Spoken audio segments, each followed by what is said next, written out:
तो मांगे, अगले का मुंह फाड़ के माफी थोड़ी मंगाई जाती है। मांगे तो मांगे, नहीं मांगे और उसको किसी माफी के लायक छोड़ेंगे नहीं। ये तस्वीरें आगरा की हैं और करणी सेना के कार्यकर्ताओं की इस संख्या को देखकर अंदाजा लगाया जा सकता है कि राणा सांगा की जयंती पर रक्त स्वाभिमान रैली में 50,000 से ज्यादा करणी सेना के कार्यकर्ता शामिल हुए। हालांकि करणी सेना की तरफ से कहा जा रहा है कि ये संख्या 1 लाख के पार है। आगरा में ये रैली सपा सांसद रामजी लाल सुमन के बयान से भड़की करणी सेना ने इस वजह से निकाली है ताकि रामजी लाल सुमन राणा सांगा पर दिए गए बयान पर माफी मांग ले। लेकिन रामजी लाल सुमन ने अपने बयान पर माफी मांगने से साफ तौर पर इनकार कर दिया है।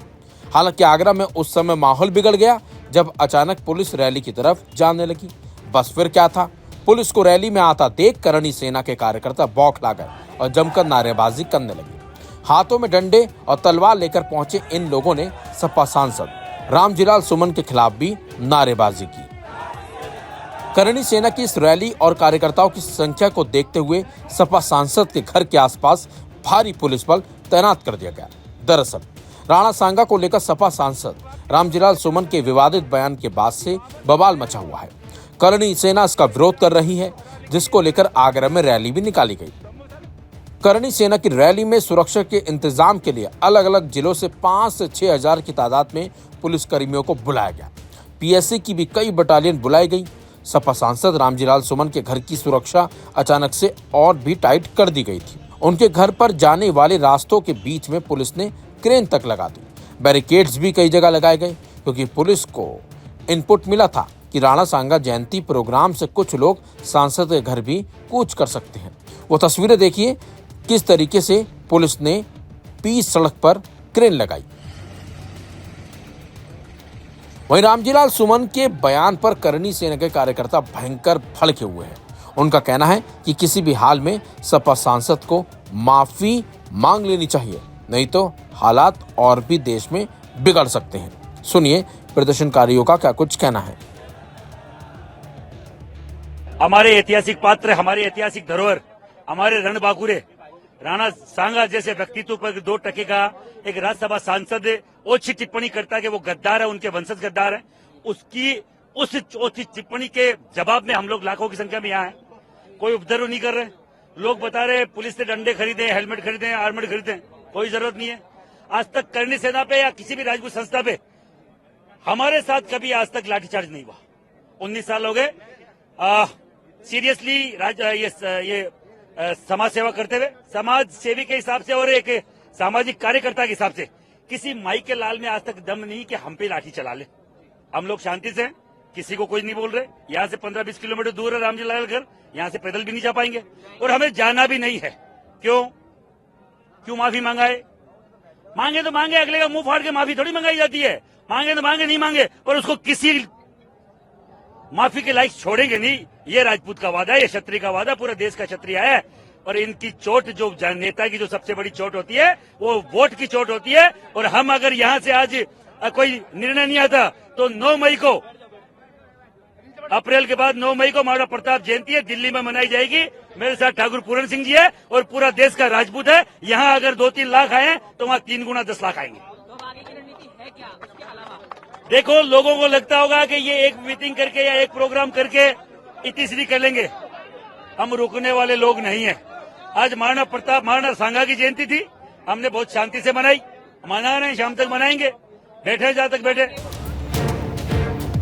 वहीं अखिलेश यादव का कहना है कि अगर कोई हमारे रामजी लाल सुमन जी या फिर हमारे कार्यकर्ता का अपमान करेगा तो हम समाजवादी पार्टी लोग उनके साथ खड़े दिखाई देंगे, उनके सम्मान की लड़ाई लड़ने का काम करेंगे। और ये सेना वेना सब नकली है, ये सब बीजेपी वाले हैं। सुनिए अखिलेश यादव का बयान। अगर कोई हमारे रामजी लाल सुमन जी या किसी भी कार्यकर्ता का अपमान करेगा तो हम लोग भी समाजवादी लोग उसके साथ खड़े दिखाई देंगे, उसकी सम्मान की लड़ाई लड़ने का काम करेंगे।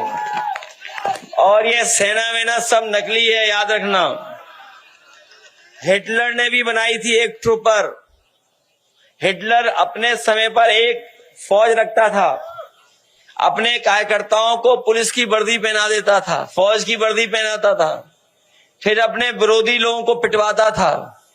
उसका नाम था ट्रूपर्स, कहा करते थे उसे। ये बीजेपी वालों की ये ट्रूपर है, ये जो सेना दिखाई दे रही है, ये कोई सेना वेना नहीं है, सब बीजेपी वाले लोग हैं।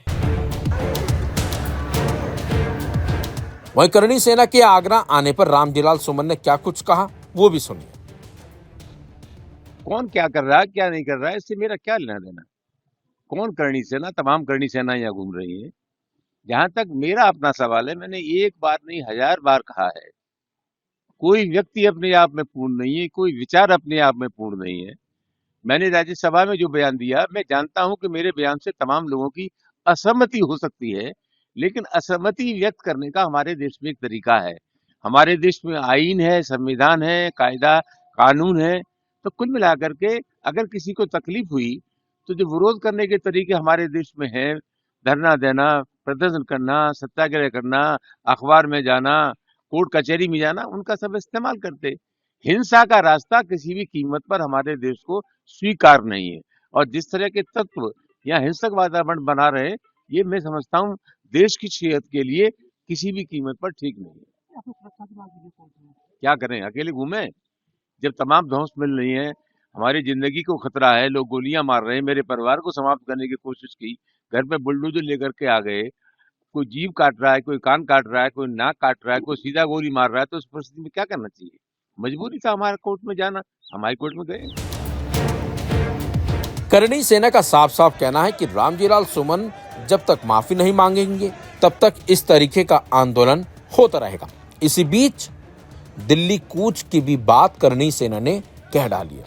अब ऐसे में सवाल उठता है कि आखिर रामजीलाल सुमन अपने बयान पर माफी क्यों नहीं मांग रहे हैं, और अखिलेश यादव सीधे तौर पर रामजीलाल सुमन के साथ खड़े हैं और उन्होंने तो ये तक कह डाला है कि करणी सेना कुछ नहीं है, ये सब बीजेपी की टीम है। फिलहाल देखना होगा आके करणी सेना का रण कहां तक पहुंचता है और रामजीलाल सुमन माफी मांगते हैं या फिर ये विवाद ऐसे ही चलता रहेगा। बने रहिए लाइव हिंदुस्तान के साथ।